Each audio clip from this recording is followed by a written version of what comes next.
Today, ay, jut lang.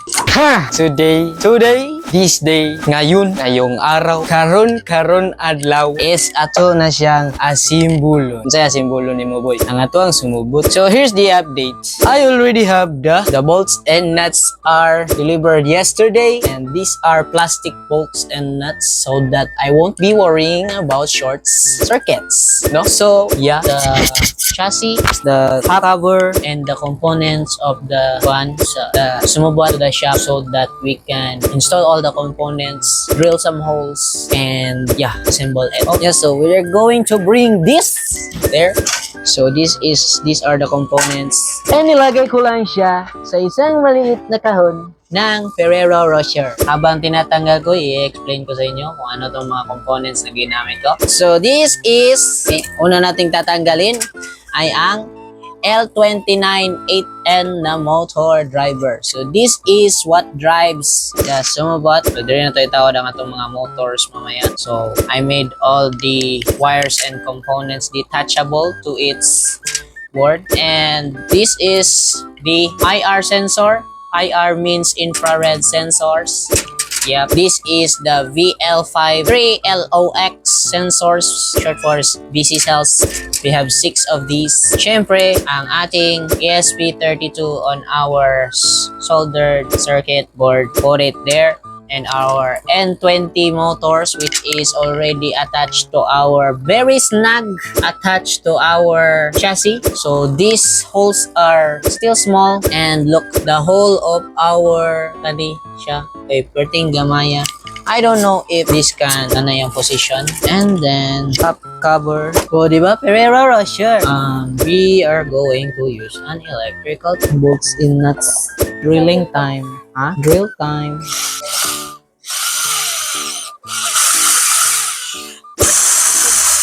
Yo.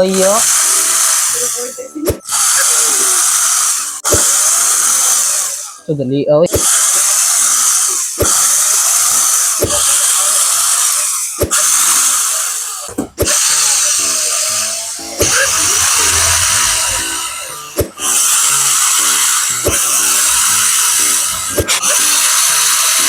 Boards on the boards.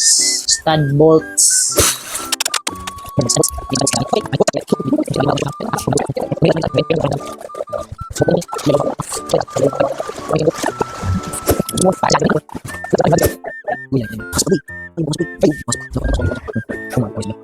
After a couple of mga pila ka hours guys kay ano siya yung no, pero wala pa na ko siya makuan, so ako need nga adjustments, need pa na ko patasan ang sensors sa IR, patasan akong wire ani ang front motors, patasan ako ang wires ani dayon para ko gibuhat nga gamay nga adjustments sa cover.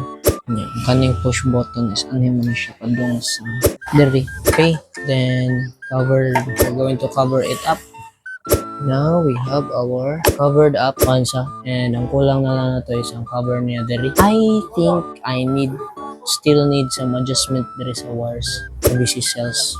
So sa loyo is I decided niya dili na lang ako nabot nga og VC cell diha, not the extra kabok VC cell. We are just going to be strategizing this thing, and battery holes will be drilled above the rino. And yeah, 15 volts. Okay na nathan, mudagan na siya. Kaya nga lang, naiwan ko yung mga wires ko sa bahay. Oh my God! Hello, this is video log. I don't know. Basta. Video log Sunday, 9:41. Good morning. Bot update. Yes, there. And I still need to configure the code on this thing. So yeah, here's the update on the bot. This already turns on. Sensors are going, but I still don't see the functions of these things running. So we're going to be debugging today. Today is debugging day. Yeah, so that's our goal for today. I strategize this to be detachable so that I can easily debug this. Simply detach the button. Yeah, so there's the wiring. So that's why that doesn't run, because it has been detached from its wire. So that should be running.